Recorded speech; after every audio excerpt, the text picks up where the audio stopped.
Covalent bond notes. First, we're going to remind you of the octet rule.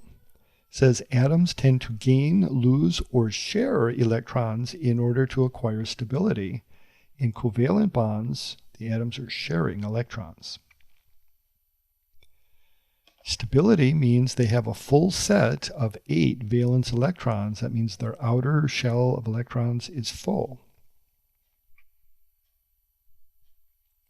Metals tend to lose electrons. Nonmetals tend to gain electrons for ionic bonds.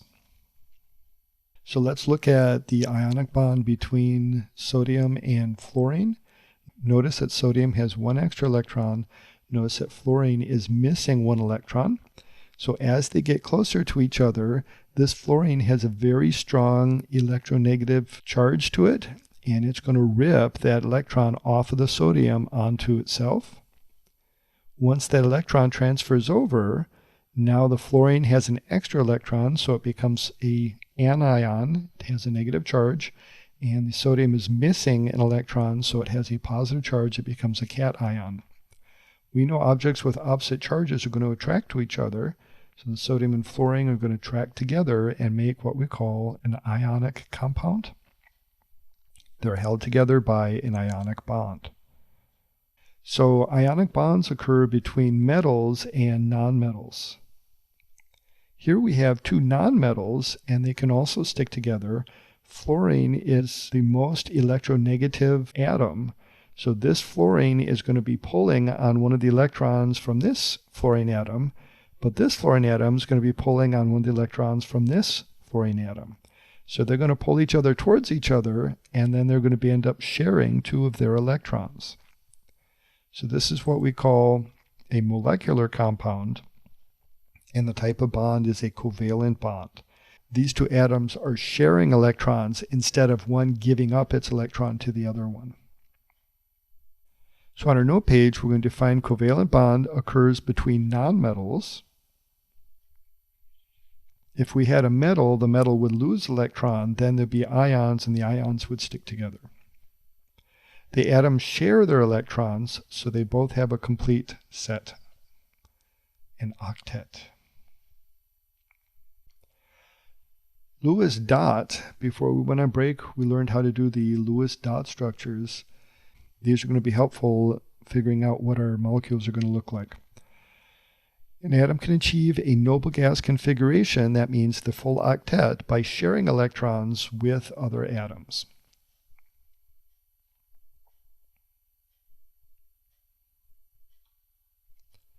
Looking at the example here, each of the hydrogens has 1 valence electron on the outside, and they can attract towards each other and share. They want to have a complete set. Hydrogen's the only atom that has 2 for its complete set. All the other groups will have 8 around them to have a complete set. So this hydrogen is happy because he has 2 electrons around it. This hydrogen is happy because he has 2 electrons around it. So when we have the 2 electrons sharing, what we do is we draw a line for the covalent bond, and this line represents 2 electrons. It's a shared pair of electrons.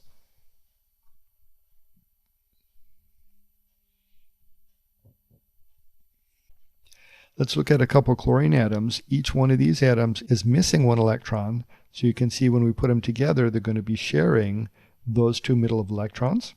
So this chlorine atom is happy because he has 8 electrons around it. This one's happy because he has 8 electrons around it. So for drawing this one, we're doing the dashed line for the shared pair of electrons, and all the lone pairs of electrons are still done with dots. The next example is 2 oxygen atoms. If we put these 2 together to share these 2 electrons, then I check, this oxygen is not quite happy yet because he still has 1 missing electron. He has 7 now, and this one also has 7. So what they're also going to do is share 1 extra electron, so we have 2 sets of shared electrons. So we have 2 shared pairs of electrons. So we're going to write it this way with 2 lines. This is called a double bond. So looking at the left atom, we have 2, 4, 6, 8 electrons around it.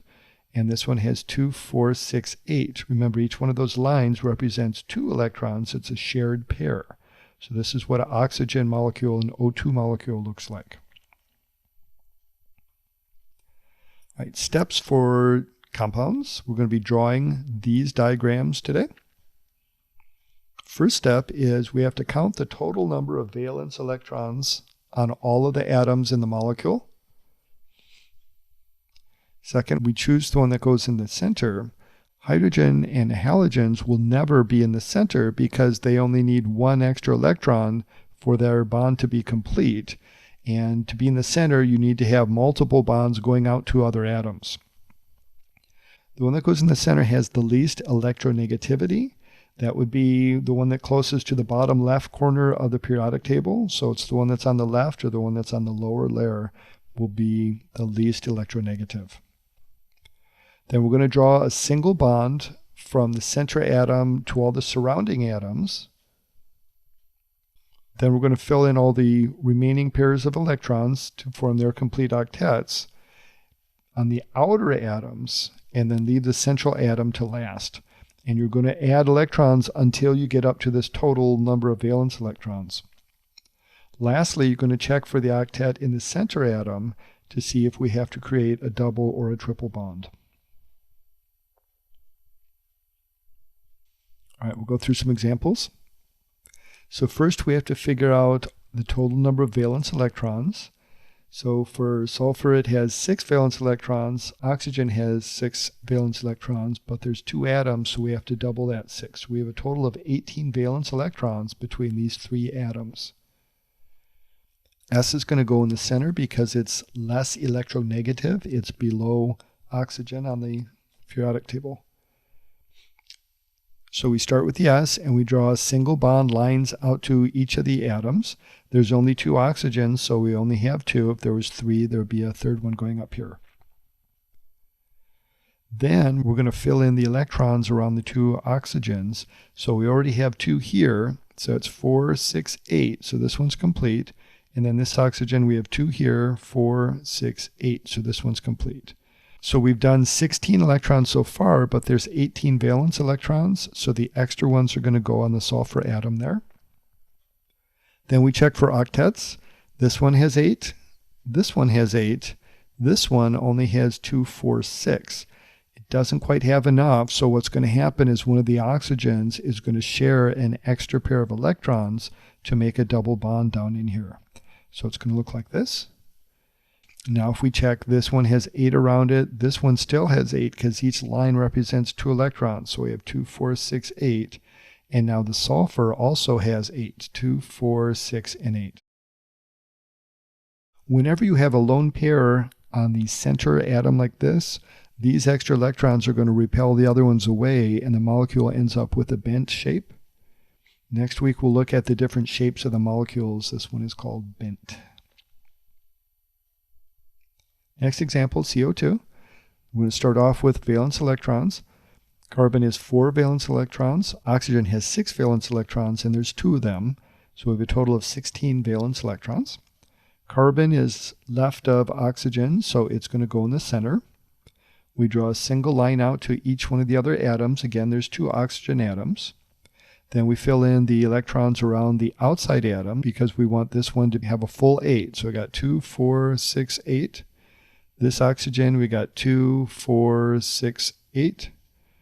And then for the carbon atom, we only have 2, 4 around it. So we need to share one from this one and share one from that one. So we have a total of 8.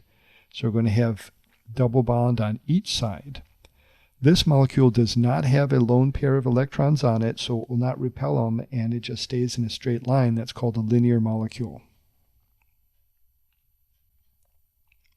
Next example, COH2. So for valence electrons, we have to add all 4 atoms up this time. Carbon's 4, oxygen is 6, hydrogen is 1, and there's 2 hydrogens. So we have a total of 12 valence electrons. Of all 3 of these, the one that is lower and leftmost is carbon. It will be in the center. And then we're drawing one single bond out to each one of the other atoms. Checking for our octet rule, remember hydrogen is happy when it has its 2 electrons, so that's all it needs. So that one has its 2, this one has its 2, the rest are going to go on here. So we need 12 total. We got 2, 4, 6, 8, 10, 12 electrons. So we've used all of the valence electrons. There's nothing left over for the lone pair out here. So this is our drawing, and then we'll check our octet around the center atom. We have 2, 4, 6. There's not enough electrons, so one of these pairs is going to make a double bond. So it looks like this. This one makes a triangle shape. It's called trigonal planar. We'll learn all the names next week. End of notes.